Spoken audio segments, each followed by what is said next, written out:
South Korea and the United States will hold a special session of the Korea-U.S. FTA Joint Committee this week. Officials from the two sides will discuss the possibility of amending the bilateral free trade deal as the Trump administration pushes for a renegotiation. Kim Hyesung has the details.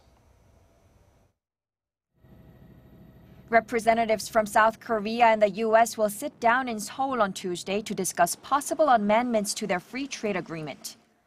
According to the Ministry of Trade, Industry and Energy, Korea's Trade Minister Kim Hyun-chong and U.S. Trade Representative Robert Lighthizer will open the meeting via a video conference, which will be followed by senior-level discussions between Korean and U.S. trade officials.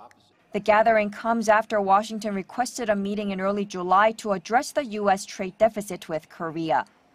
The FTA, which came into effect in March 2012, has been a source of tension between Seoul and Washington, with President Trump pressing to either renegotiate or terminate the deal, which he has labeled a job killer for Americans. In the years since it has been enforced, Korea's trade surplus with the U.S. doubled from $11.6 billion in 2011 to over $23 billion in 2016.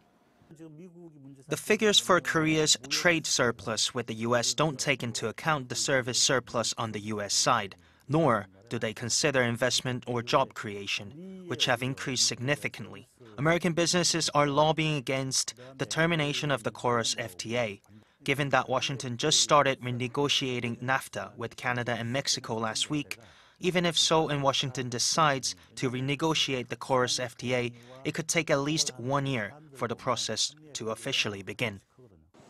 Korea's trade ministry emphasized that it will focus on highlighting the positive effects the FTA has had on both economies, and that both sides should first objectively examine, analyze, and assess the pact before attempting to make changes. Other issues expected to be discussed on Tuesday include anti-dumping duties and intellectual property. Kim Hyesung, Arirang News.